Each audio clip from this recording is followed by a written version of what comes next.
To start with, today actually what we are today's session, what we are intending to discuss is the provisions that are applicable to NBFCs. So these are some sundry provisions, as I would say. So what do I mean by a sundry provision is that these are small provisions, nothing major on that. But on the discussion part, these are very major from the compliance side, but these are the small.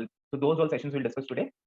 Uh, okay, let's start on the today's session. Okay, so to start with, the very first requirement that I start with is the disclosures to be made in the balance sheet. So as an NBFC, there are multiple disclosures that an NBFC needs to make. And when discussing about the specific provisions, we will discuss about those specific provisions or disclosures at that point. So here, when I'm talking about, this is not a comprehensive list, but there's some compliances that come under the para of discussion today. So today we are discussing para 28 to 27, bearing few paras of stress loans and all the, that we will discuss today, but mostly around that and changing control that we're going to discuss. So under those paras requirement I'm discussing today, there are three major points. One is provision for doubtful debts, so bad and doubtful debts. So there was one session in which we discussed about asset classification and provisioning norms. So those provisions have to be specifically disclosed on the balance sheet. They have to be separately shown. Means you cannot just net it off from the asset side and show it. There has to be a separate line item in which these provisions are shown. That's the requirement. There is another requirement that is mentioned under the master direction. That is provision for depreciation in investment. I'll be very frank with you. I do not understand what does provision for depreciation in investment mean. I'm not sure. I have tried multiple times searching on it, reading on it, but I have not found it. Neither have I found any NBFC disclosing it. So might be an old accounting norm that has remained into the master section, but I'm not sure what that is. But that's a regulatory, that's written over there, but nothing of use much. There's another major point that NBFC has to ensure. There is a schedule in the SI master directions that prescribes a list, that's the entire format of disclosures that are to be given. So that entire format as it is attached to the balance sheet along with all the disclosures there. So that has lots of disclosures. CRAR is there. There are a few other disclosures as well. I'm not going into what exact disclosures are. There is a format given. You have to attach that to your balance sheet. So please, that is the one thing. Another major point in the compliance side that these provisions prescribed is that when you're making a provision, so when we discussed about asset classification and provisioning norms, we discussed that you will have to maintain certain amount of provisions. And when you're maintaining these provisions are to be debited to PN. Means basically these provisions are to be charged to your profits because profits would be impacted from these. That's a major point over here. You cannot just have any other provision and apportion it away. So you had some provision, say provision for coverage of losses. For example, you made that provision. Now you cannot just say that I've removed the money from that and created this provision. The provision that you are required cannot be apportioned from another provision. You will have to separately debit it to the P&L. That's a requirement. Another thing important for NBFCs is that your balance sheet should be ready within 3 months from the date to which it pertains, and that date has to be 31st March unless otherwise permitted by RBI. So normally NBFC has to make a balance sheet on 31st March. That I think is a standard practice across industry as well, but it's a regulatory requirement as well. Your balance sheet would be dated on 31st March, as well as within 3 months from the 31st March, you will have to publish the financial statement. However, in some cases, as you guys may also recall, at a Companies Act also, there is a provision for extension of financial statement. So in case you go for an extension of financial statement, in that case, within you can go for that, but so just before we go into that, these financial statements, when finalized, are to be filed with RBI. So this is a norm that the NBFCs follow, that NBFCs send their financial statements to the RBI. Okay, within 3 months that has to be finalized. In case you have not finalized within 3 months, send a pro forma to the RBI. That's what they say. You make a pro forma balance sheet and then send it across. You may finalize it at a later date as per the extensions available to you, but just send us a pro forma. That is one point. Till here, I don't think there is anything major. There's a few small provisions. Now coming to two major asset classes there where RBI has prescribed some specific norms. One is lending against gold jewelry and another is lending against share. So first we will discuss about lending against gold jewelry. So when I mention the word lending against gold jewelry, be very sure what word I'm using, gold jewelry. So I can lend against jewelries made from gold. That's allowed. Some of the very famous gold lenders out there, they're NBFCs, Manappuram Finance, Muthoot Finance. They're into gold lending. Very famous in those, specifically into the southern India. There are very huge markets in gold lending. So gold lending is allowed against jewelry, but you cannot lend. So if I talk about primary gold, NBFC is not allowed to do that. You take a gold jewelry and take it to the NBFC can lend it.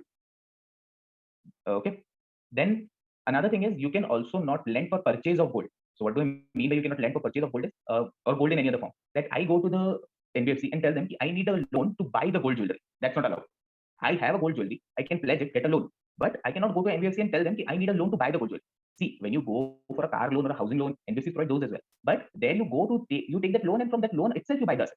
But that's not permitted under gold jewelry. Under gold jewelry, the only thing permitted is you have the gold jewelry, you go there, deposit it, get a loan. You cannot use any other form of primary gold or anything as a security, as well as you cannot take loan to buy any form of gold, including gold jewelry. I hope that is clear. Apart from that, there are multiple provisions around gold lending that I don't think are much relevant. These are very much basic, like auction provisions, how do you store it, how to value it, but not relevant much. In case you want, there is a clear direction given under the master direction. We are not getting into this in the basics of NBFC session. Moving ahead, another product that is there, that is loan against shares. So when I talk about loan against shares, I just missed out one point. When I'm talking about lending against gold, your LTV, so loan to value ratio. So that means that cannot be more than 75%. What do I mean by that is that if I have a gold jewelry whose valuation came out to 100 rupees, say, okay, 100 rupees valuation came out as per the norms prescribed by RBI and the valuation norms. So maximum loan that I can give is 75 rupees. That's the RBI restrictions for NBFCs. For banks, it's higher. I think it's, if I'm not wrong, it's 90% for banks, but for NBFCs, it's 75%. The same kind of restriction is for lending against shares as well. So if you lend against shares, that is, if you take a security of shares and lend against those, there the LTV ratio prescribed is 50%, because you understand gold jewelry prices are not that volatile. So I have RBI is allowed a 25% buffer over that. Even by 25%, if the gold jewelry goes down, you can lend them to. But that's even say 25% is too high. But for shares, we are not sure, because it's a very fluctuating market. So there we have prescribed a LTV, a very high LTV of 50%. So if I have a shares that's current worth is 100 rupees, I cannot lend more than 50 rupees against those. Also, if the prices of shares or anything goes down, that my LTV has gone below than 50%, then I will have to ask for additional shares of security, or I will have to recall the loan. That is what is commonly referred to in the industry as margin call. So if my security value is not enough, I will just ask for additional collateral or additional security. So that's called margin call. So that's also there. In respect to lending against shares, you will also have to report to the stock exchange on a quarterly basis. That filing has to be done. That's all for this part.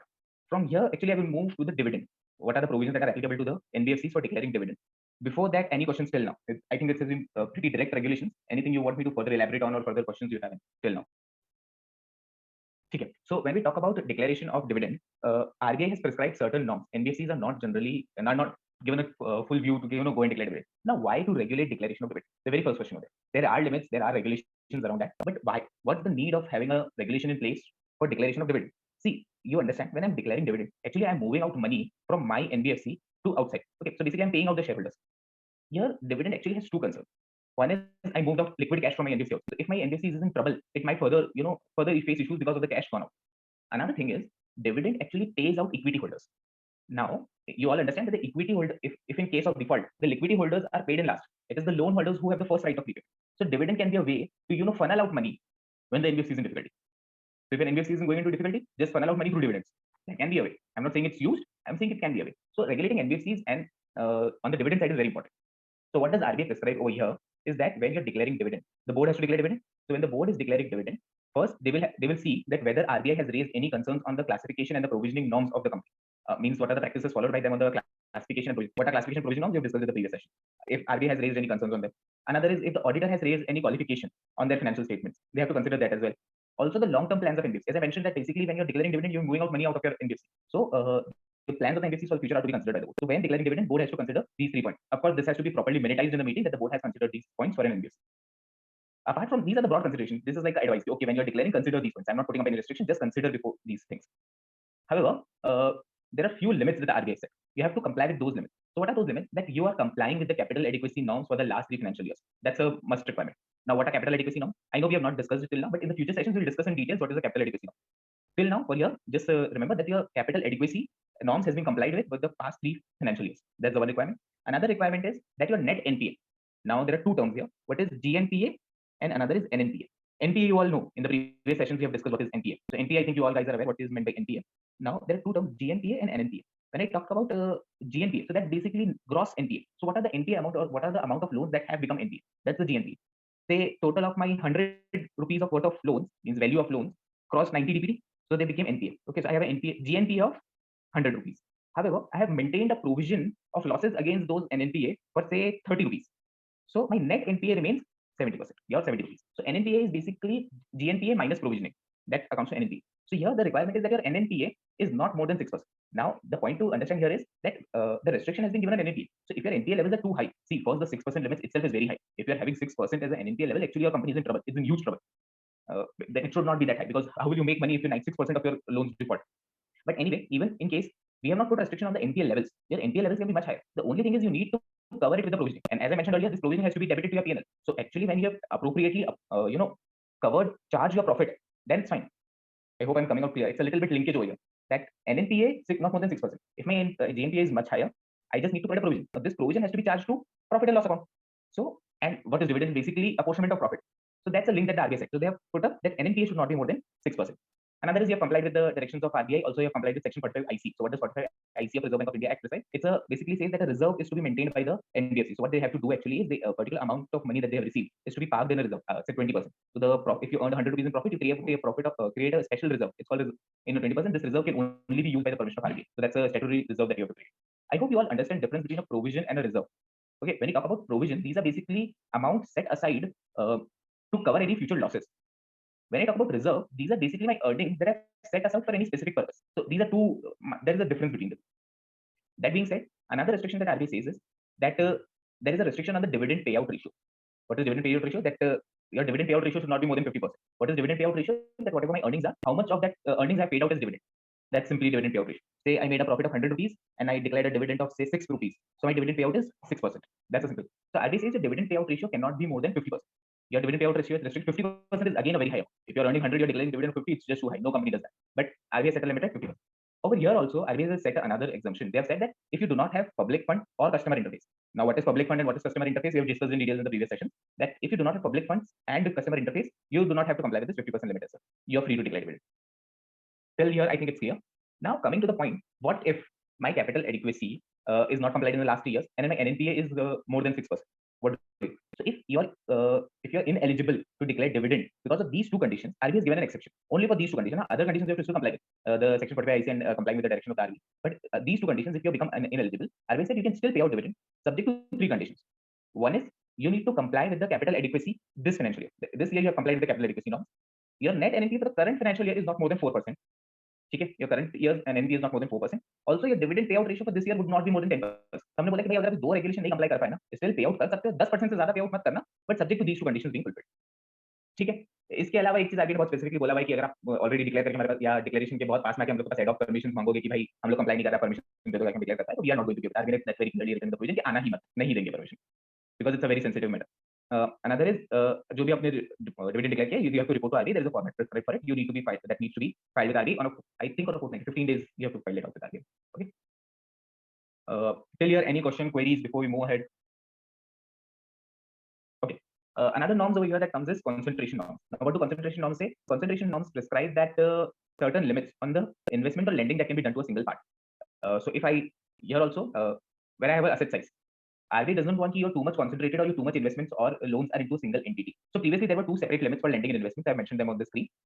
But now, if I talk about the current status, RBI has given a single limit, including your that is by way of SBR. Under SBR, there is a single limit that is your single party exposure. Exposure to a single party, including loans and investments, cannot be more than 25%. However, your exposure to group of parties, okay, that is including both loans and investment to a specific group, cannot be more than 40% of your tier 1 capital. Now, again, new term, 25%, 40% of tier 1 capital. Now, again, this is related to capital adequacy norms. What is tier 1 capital, tier 2 capital, net owned funds? All these are the important terms. We will discuss in the coming session. Okay. Few more points of concentration norms. There are few companies that do not have to comply with concentration norms. Okay, one is if you're making investment in insurance companies, because NBFCs entering into insurance companies require approval of RBI. So if you are into insurance business and you made an investment with the permission of RBI, तो हमसे पूछ के ही किए हो तो ठीक है, हमसे पूछ के ही तुमने किया है तो concentration क्या ना हो, so that is allowed if you have a explicit permission of RBI. Another is if when you're funding infrastructure loans or infrastructure company, over there you get an additional 5% permission for a single party, so your 25 becomes 30 and 10% on group, so your 40 becomes 50. Just understand over here why is this leeway given for infrastructure loans and finances? Because infrastructure finance and loans typically are of too large size. They run in hundreds of crores at minimum. A smallest of the infrastructure loans will run in some hundreds of crores. They wouldn't go lesser than that. So over there, such concentration norms can be higher. There is a high concentration over there. So there, RBI is given a little leeway. Okay. Another is investment in loans to subsidiaries, companies reduced from own funds. So when you have made any investment in subsidiaries or your group companies, when we'll discuss on the capital adequacy norms also, no, there they have prescribed this. So investment in loans and subsidiaries in the companies or group that are reduced from own funds, those kind of investments are not counted. Just to point out over here, 2 types of investments are actually reduced from own funds. One is investment in subsidiaries and companies and group. Another is investment in another NBFCs. But another NBFCs, they have not permitted. You have to still comply with. But subsidiaries and companies and group investments are not there. And another exemption is if NBFC is not accepting any public fund and has not given any guarantee. You do not have public funds and you have not given any guarantee. What is public funds? Already explained in previous sessions.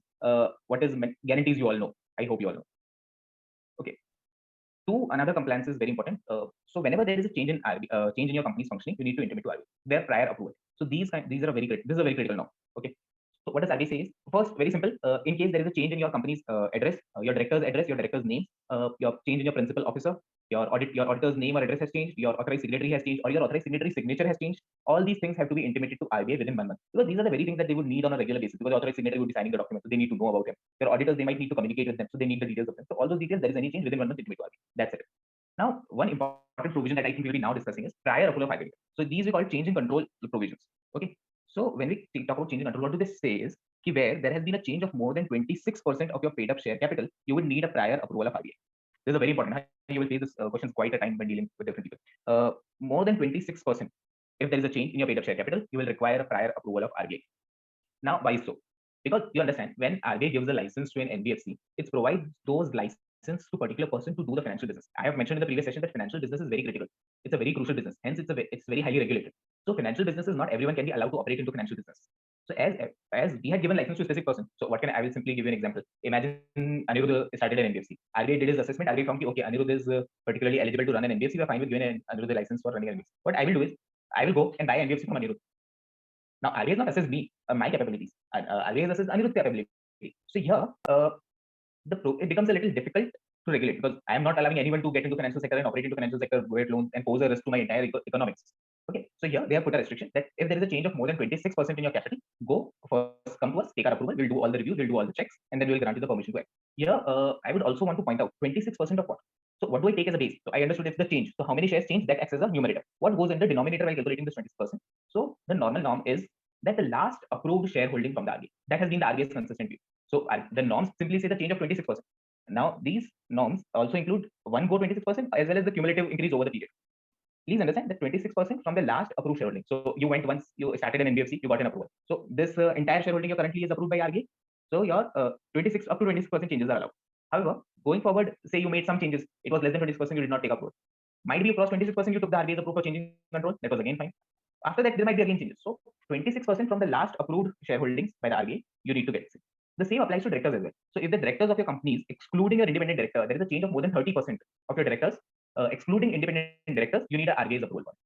Of course, it does not include death if any director has died or anything like that. But if there is any other change in directors, usually resignations are also not covered because you understand, I cannot stop someone from leaving my company. That cannot be the case. Resignation. Usually the approvals are taken for the appointment. So when I'm appointing directors, it will result in more than 30% change in my directors. That requires RBI approval. Okay. Just two more points over here. When I talk about change in control for paid up share capital, where there is a change due to buyback or capital reduction that is done with the approval of a competent court, there RBI's approval is not required. Okay, and where there is a change in director, of course, re-electment or retirement basis, you know that provisions over there provisions you won't require RBI's approval. Another is when I'm talking about independent directors. So independent directors are actually not considered neither in the numerator neither in the denominator. They're excluded from both. And then we see the change in director. So independent directors we see they उनका काम है आके देखना company में सब ठीक चल रहा है कि उनको तो बाहर. You can appoint independent directors, of course not remove them, appoint them. That does not require approval from the RBI. One thing, there are certain transactions that would require approval from RBI. Now, however, if there is any transaction that does not require approval from RBI, still it results in changing your shareholding or your directors, you need to intimate to RBI within 1 month. So intimation is always there. Any transaction, either you require prior approval. If you don't require prior approval for any change, intimate RBI.